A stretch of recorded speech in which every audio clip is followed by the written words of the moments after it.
జై శ్రీరామ్. అందరికీ నమస్కారం అండి. ఈరోజు మనం చిత్రినాక రామాలయంలో ఉన్నాము. మేడం గుడిలో ఉంటారు. ఈవిడి మీ పేరు చెప్పి పరిచయం చేయండి అమ్మ. గుడి మనకి. జై శ్రీరామ్ అండి. నా పేరు కొంపల్లి సుధా పరిమళ. మేము ఈ దేవాలయ ధర్మకర్తలము.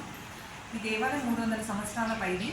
దీంట్లో రాముడు, సీతమ్మవారు, లక్ష్మణులతో పాటుగా భరత శత్రుఘ్నులు, సుదర్శనాల వారు, చక్ర విశ్వక్సేనుల వారు కూడా ఇక్కడ ఉన్నారు. ఈ దేవాలయంలో 12 మంది ఆళ్వారులు, 6 ఆచార్యులు, గోదారంగమన్న సన్నిధి అన్నీ అందరూ ఇక్కడ ఉన్నారు. చాలా వైభవంగా ఉత్సవాలు జరుగుతాయి ఇక్కడ అన్నీ కూడా.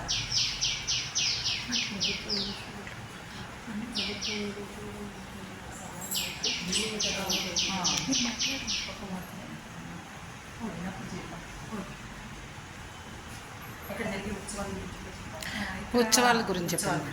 ఇక్కడ ఉగాది నుంచి షష్ఠి నుంచి ఏకాదశి వరకు ఇక్కడ శ్రీరాములకి బ్రహ్మోత్సవాలు జరుగుతాయండి. ఇక్కడ నవమి రోజు కళ్యాణము, ఏకాదశి రోజు చక్రతీర్థము ఉంటుంది ఇక్కడ విశేషంగా. ఇంకా ధనుర్మాసము నెల రోజులు కూడా చాలా వైభవంగా జరుగుతుంది. ప్రతి శుక్రవారము కుంకుమార్చన గోదాదేవికి, సీతాదేవికి ఉంటుంది. లలిత సహస్రనామ పారాయణ జరుగుతాం. ప్రతి ఏకాదశికి 11 సార్లు విష్ణు సహస్రనామ పారాయణం ఉంటుంది. దేవాలయంలో ప్రతిరోజు కూడా విష్ణు సహస్రనామ పారాయణం జరుగుతుంది తప్పకుండా. ఇదిగో యాగశాల కూడా అండి. ఇక్కడ యాగం ఇవాళ పొద్దుట యాగం చేశారంట, హోమం. ఇప్పుడు మనం గుడి జీవనది ఫౌండేషన్ నుంచి గుడి క్లీన్ చేస్తున్నామండి మేడం గారి ఆధ్వర్యంలో. వస్తుంది చూడండి. ఇది లోపల 12 మంది ఆళ్వార్లు ఉన్నారని చెప్పినారు. వీళ్ళు వైకుంఠ ఏకాదశి అప్పుడు మాత్రమే వీళ్ళు వచ్చి ఆ రోజు పరంపదోత్సవం అని చేస్తారు. 10 రోజులు వైకుంఠ ఏకాదశి నుంచి. అదంతా చాలా వైష్ణవ. ఇది అంటే పుష్ప విమానం లాగా. దీంట్లో గోదాదేవికి సారే 12 మంది ఏమంటారు ఆళ్వార్లు, 12 మంది ఆళ్వార్లు. ఈ నమ్మాళ్ళ వారి గురించి విన్నాము. గోదాదేవి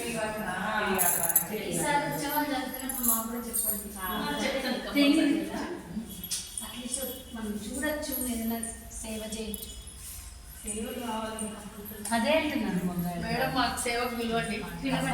ఖచ్చితంగా వచ్చి చేసుకుంటాం ఎంతో కొంత. ఎందుకంటే ఇంత పాత టెంపుల్స్ దొరకడం చూడడమే అదృష్టం. యుద్ధకాండం చూడండి ఎంత ఎలాగున్నాయి. పక్కనే ఉన్న సుధా ఇప్పుడు 12 మంది ఆడవాళ్ళకి ఆడవాళ్ళకి ఒకరా? 12లో ఒకరు. 12లో ఒకరు అంటే ఆవిడతో కలిపి 12లో ఒకరు. ఆడ ఆమె ఒక్క ఆమె. 12 మందిలో 11 మంది మగవాళ్ళు, ఒక్క ఆమె గోదాదేవి ఆడామె. 12 అంటే దానికి ఏమైనా చరిత్ర ఉందా? 12 ఆవిడ ఆడావిడే 12 ఆవిడ అని కాదు.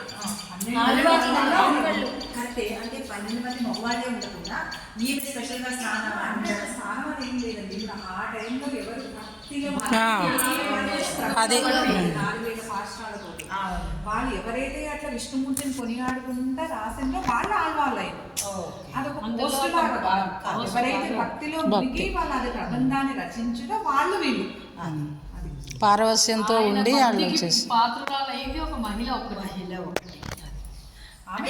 చాలా వల్ల ఒకటి నాకు తెలుసు 300 సంవత్సరాల గుడి అంట.